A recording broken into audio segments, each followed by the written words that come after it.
Bonjour à tout le monde et merci d'assister à cette troisième conférence dans la session Compréhension du monde. Je vous a- J'ai le plaisir d'accueillir mes deux conférenciers, professeur Léger et monsieur Delisle. La conférence s'intitule L'intelligence numérique et la neuroscience pour comprendre et optimiser l'expérience d'apprentissage en environnement immersif. Pour les questions, vous remarquez dans la fenêtre discussion interactive qui apparaît à droite de votre écran un onglet clavardage, questions et sondages. Merci d'utiliser l'onglet questions pour poser les vôtres. Je vous conseille de rédiger vos questions en cours de la présentation et ne pas les laisser jusqu'à la fin. Professeur Pierre-Majoric Léger est professeur titulaire à HEC Montréal et titulaire de la chaire de recherche industrielle CRSNG Prompt en expérience utilisateur. Il est détenteur d'un PhD en génie industriel de l'École polytechnique de Montréal. Ses recherches visent à améliorer l'expérience utilisateur vécue lors de l'apprentissage ou de l'utilisation d'une technologie d'information, et ce, en mobilisant les données biophysiologiques massives générées lors de l'interaction et permettant de qualifier l'émotion et la cognition de l'utilisateur. Jean-François Delisle, stratège en intelligence artificielle à CAE, ayant pour mandat de définir les stratégies de solutions de formation au pilotage grâce aux capacités d'analyse des données et d'intelligence artificielle. Doctorant en sciences cognitives pour la formation adaptative en aviation, sous la direction du professeur Andrea Lodi, chaire d'excellence en recherche du Canada en sciences des données pour la prise de décision en temps réel à Polytechnique de Montréal. CAE et le Tech 3 Lab de HEC Montréal collaborent depuis 3 ans afin de mobiliser les plus récentes avancées en neurosciences et en intelligence numérique afin de mesurer et comprendre avec précision les états émotionnels, cognitifs et attentionnels des apprenants et des instructeurs de vol en environnement de formation immersif. Monsieur Leger, Monsieur Delisle, la parole est à vous. Bonjour tout le monde, c'est un véritable privilège d'être avec vous ce matin. Mon nom est Pierre Majoric Léger, je suis professeur à HEC Montréal, co-directeur du Tech 3 Lab, et c'est un plaisir de vous présenter aujourd'hui le résultat de notre collaboration avec l'entreprise CAE et spécifiquement avec l'équipe de Jean-François Delisle. Donc, à toi Jean-François. Merci, je me présente, Jean-François Delisle. Je suis stratège en intelligence artificielle à CAE.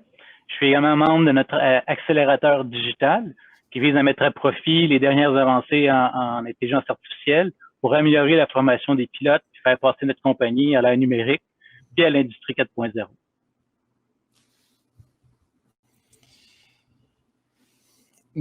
Bonjour tout le monde, puis vraiment à nouveau, c'est un privilège de vous partager le résultat de la collaboration qui date depuis maintenant plus de 3 ans entre mon laboratoire, le Tech 3 Lab de HEC Montréal et l'entreprise CAE. Je vous présente en quelques mots qu'est-ce que le Tech 3 Lab, puis je laisserai à Jean-François ensuite le soin de présenter CAE. Donc, le Tech 3 Lab, c'est quoi? C'est un laboratoire de recherche dans le domaine de l'expérience utilisateur. On s'intéresse particulièrement à l'interaction entre les humains et la technologie. On s'intéresse de manière générale à toutes sortes de technologies, que ce soit des consommateurs, des employés, des citoyens, et on s'intéresse à toutes sortes que ce soit des téléphones mobiles, des ordinateurs, des iPads. Mais dans ce cas-ci particulier, on a été invité à collaborer à une collaboration de prestige avec CAE pour s'intéresser à quelque chose de vraiment important, qui est la formation des pilotes et des instructeurs. Et spécifiquement, d'être capable d'utiliser les techniques qu'on a développées à l'aide de nos chercheurs en intelligence numérique, d'être capable de comprendre et de quantifier l'expérience émotionnelle, cognitive et attentionnelle des apprenants en contexte immersif. Jean-François, tu veux présenter CAE? Oui, merci. CAE, c'est une entreprise de haute technologie. On est à la fin de pointe de l'immersion numérique. Ça fait à peu près plus de 70 ans qu'on innove, qu'on réinvente l'expérience client et révolutionner les solutions de formation dans le domaine de l'aviation civile, la défense, de la sécurité, puis dans les soins de santé. On offre nos solutions à travers le monde et afin d'aider nos clients à avoir un environnement plus sécuritaire dans leurs activités, qui généralement sont des environnements très complexes, qui peuvent être souvent dangereux puis fortement réglementés. Dans ces environnements-là, on comprend que la réussite est essentielle. Notre compagnie a une des plus grandes présences mondiales dans ce type d'industrie-là. On a plus de 10 000 employés répartis dans 35 pays. On a environ 160 sites, puis plusieurs centres d'entraînement que nous opérons. Laissez-moi présenter l'objectif de cette collaboration-là, puis les défis qui étaient devant nous. Essentiellement, on a mon laboratoire, on a un environnement unique là, où on a plus de 8 salles de collecte de données en laboratoire, où typiquement, avec toutes sortes d'organisations qui sont membres d'Ivado, on fait des projets de recherche pour mesurer l'expérience de recherche en laboratoire.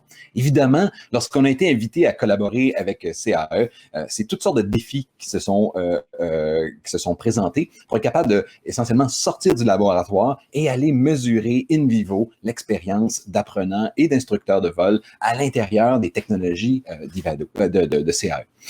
Précisons que ce programme-là de recherche est financé d'abord et avant tout par Ivado, mais aussi par PROM, qui est une organisation qui finance des projets de recherche en intelligence artificielle au Québec. Et donc, le résultat de cette collaboration-là est vraiment soutenu et on remercie grandement le soutien financier qu'on a eu pour le projet.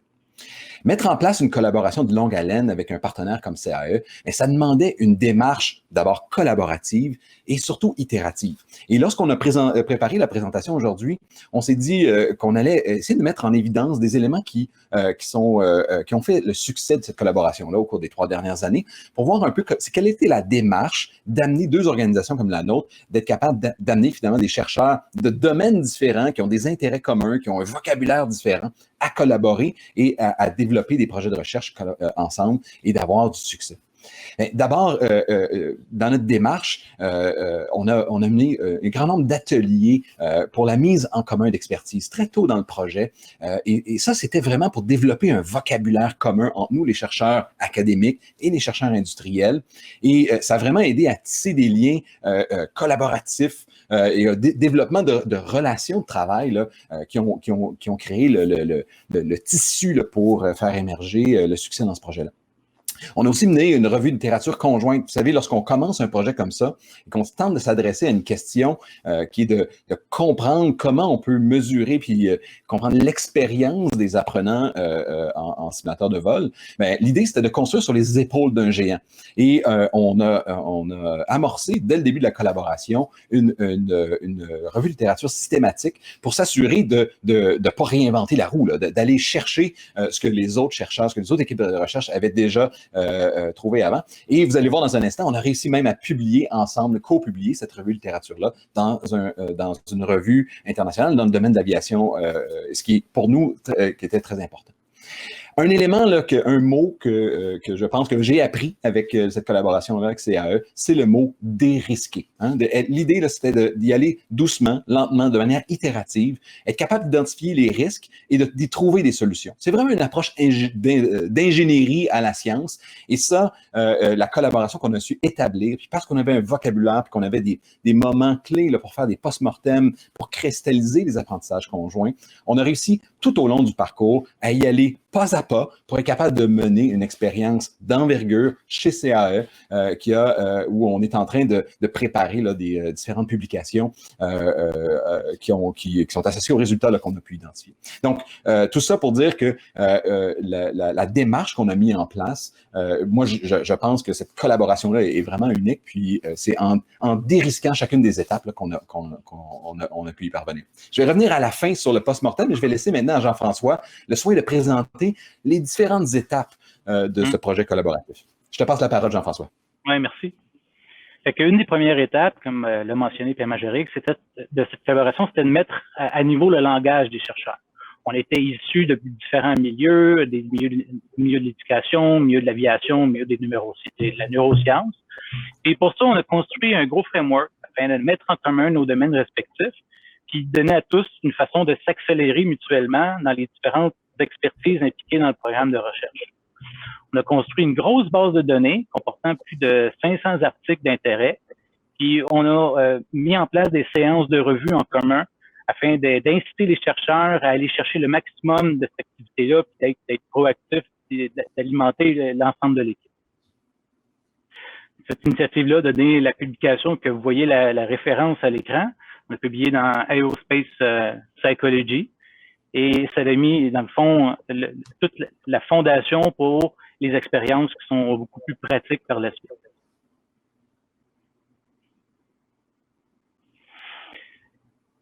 L'objectif de la collaboration était de comprendre comment les mesures biométriques déployées en environnement immersif, comment elles pouvaient nous aider à en apprendre davantage sur les états émotionnels, cognitifs des pilotes et des instructeurs.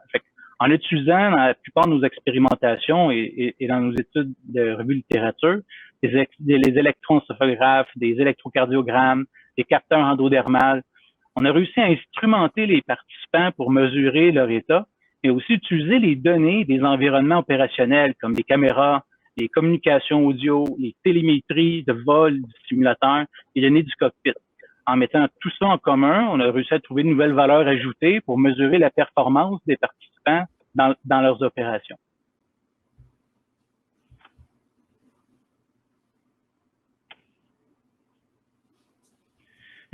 Après la revue théorique, on s'est rendu dans la mise en pratique.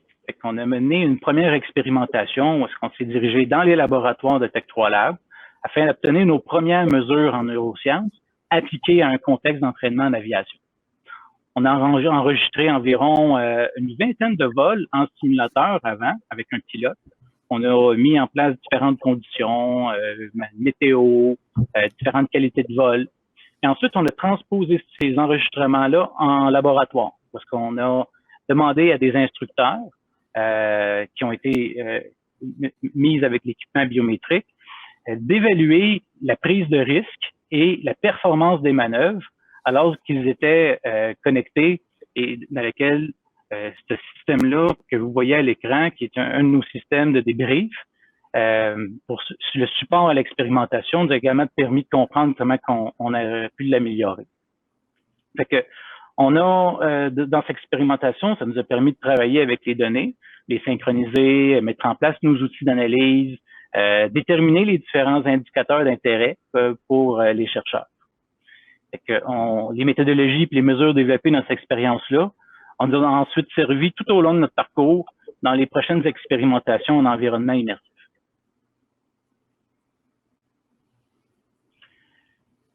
Après les études en laboratoire, on a décidé de se déplacer à CAE dans les centres d'entraînement, dans les simulateurs, en environnement opérationnel, là où nos acteurs, les pilotes, les instructeurs opèrent. On a relevé le défi de déployer les capteurs biométriques dans un poste de pilotage d'un Airbus 310, dans lequel à la fois l'instructeur et le pilote étaient sujets d'étude. On voulait évaluer dans cette expérimentation-là les risques associés à la collecte de données dans un simulateur de vol, dans lequel le simulateur est entouré de différents systèmes électriques et de voir comment ça peut apporter des bruits à la collecte de données. Puis on voulait s'assurer que l'environnement opérationnel des pilotes qui manœuvrent dans un cockpit, des différents flight control, mais si tous les senseurs allaient avoir encore la qualité dans les données. À travers cette expérimentation-là aussi, on voulait comprendre la dynamique entre le coach puis l'apprenant. Mettre en place des outils qui nous permettent de comprendre les différents états lorsque le pilote et l'instructeur opèrent une session d'entraînement.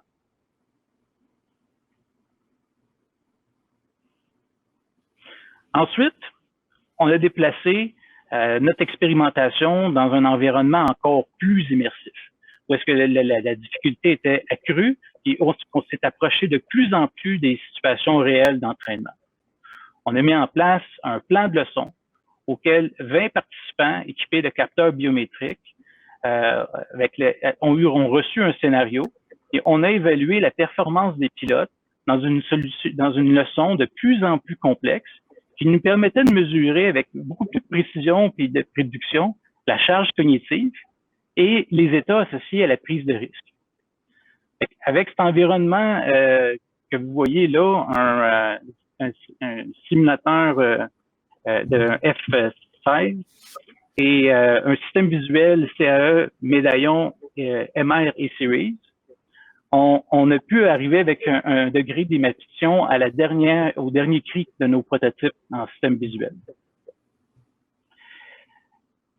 Avec un environnement haute fidélité comme celui-là, on a réussi aussi à mesurer comment qu'un système 3D pouvait réduire l'effet parallaxe d'un système visuel et par le fait même, réduire le mal du simulateur.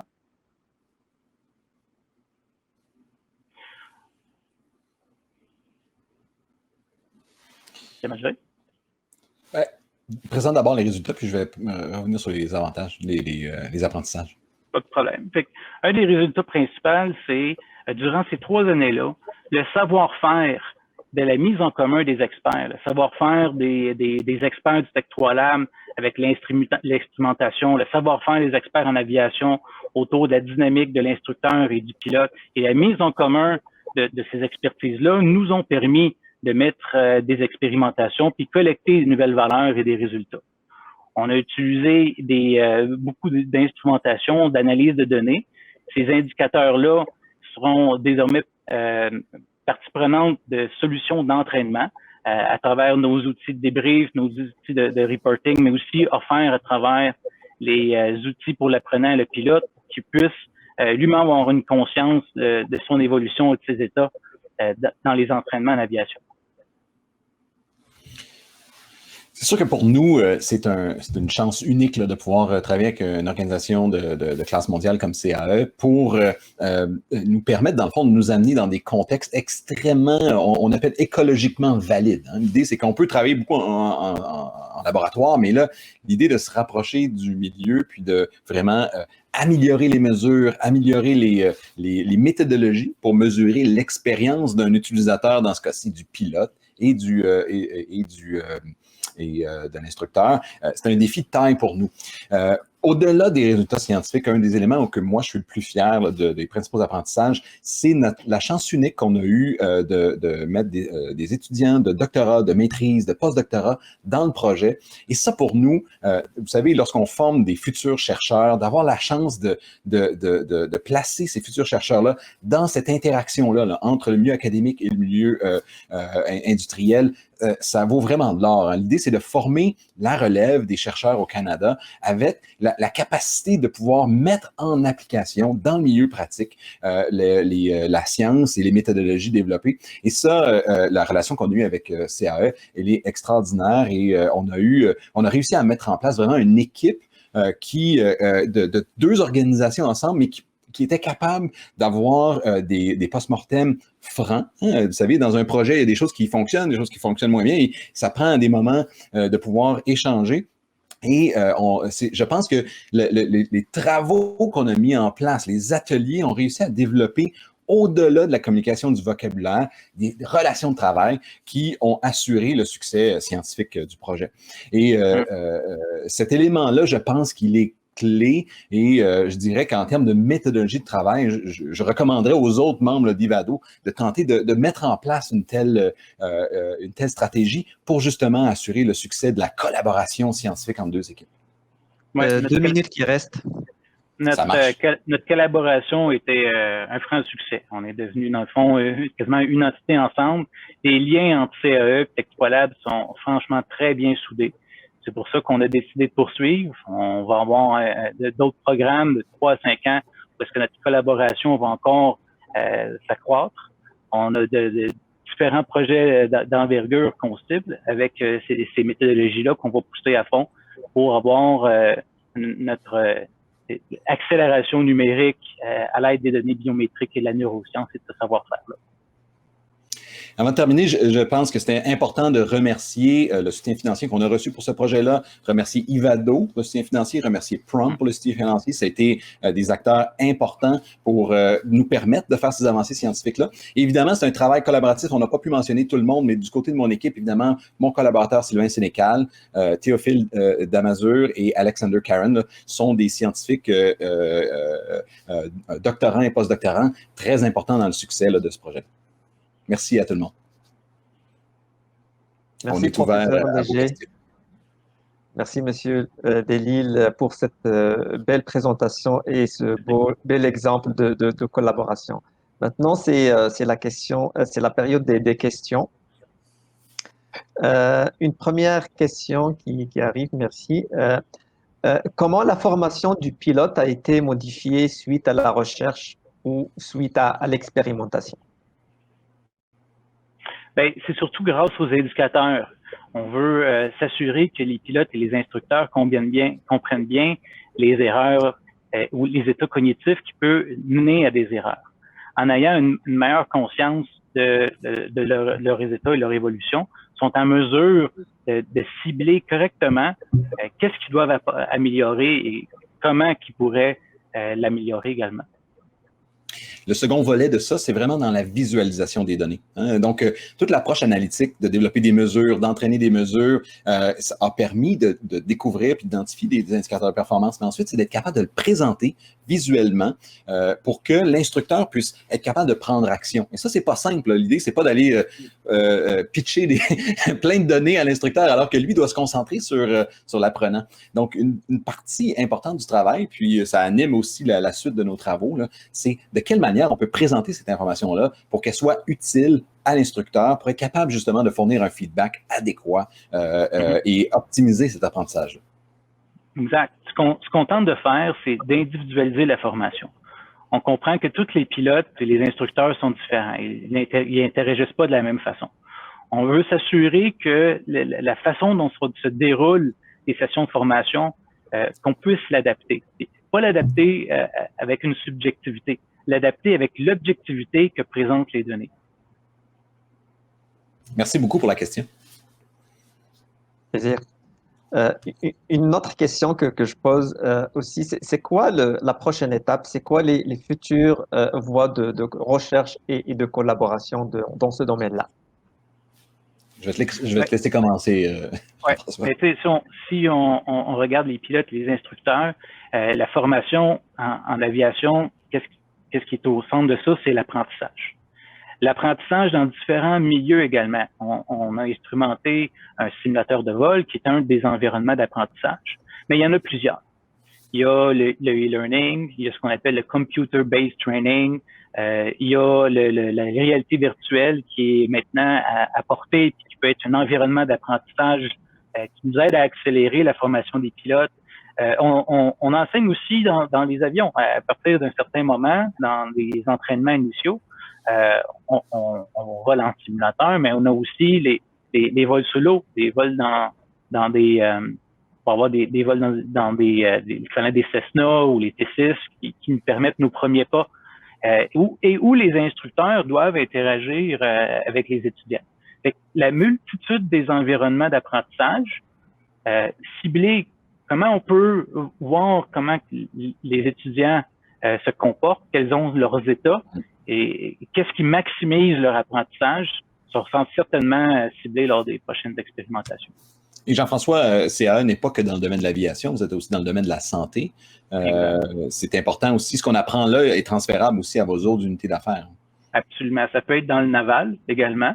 On parle souvent d'aviation, mais dans nos secteurs de la défense, des systèmes opérationnels plus complexes, où ce qu'on parle avion, camion, bateau. Et tous ces environnements-là ont des équipages qui doivent interagir fortement entre eux. Fait que si on a étudié un pilote et son instructeur, il va falloir passer à un environnement où est-ce que l'équipage d'un environnement sera dans le fond un sujet dans les expérimentations. Merci pour vos réponses, c'est très intéressant. Je pense que ça va être la dernière question. Merci encore une fois, professeur Léger et monsieur Delisle, pour votre présentation. Pour les personnes qui sont présentes, donc il y a une pause juste après et du réseautage. Donc, je vous invite à aller profiter et contacter les personnes qui sont présentes. Merci à vous. Merci beaucoup de l'invitation.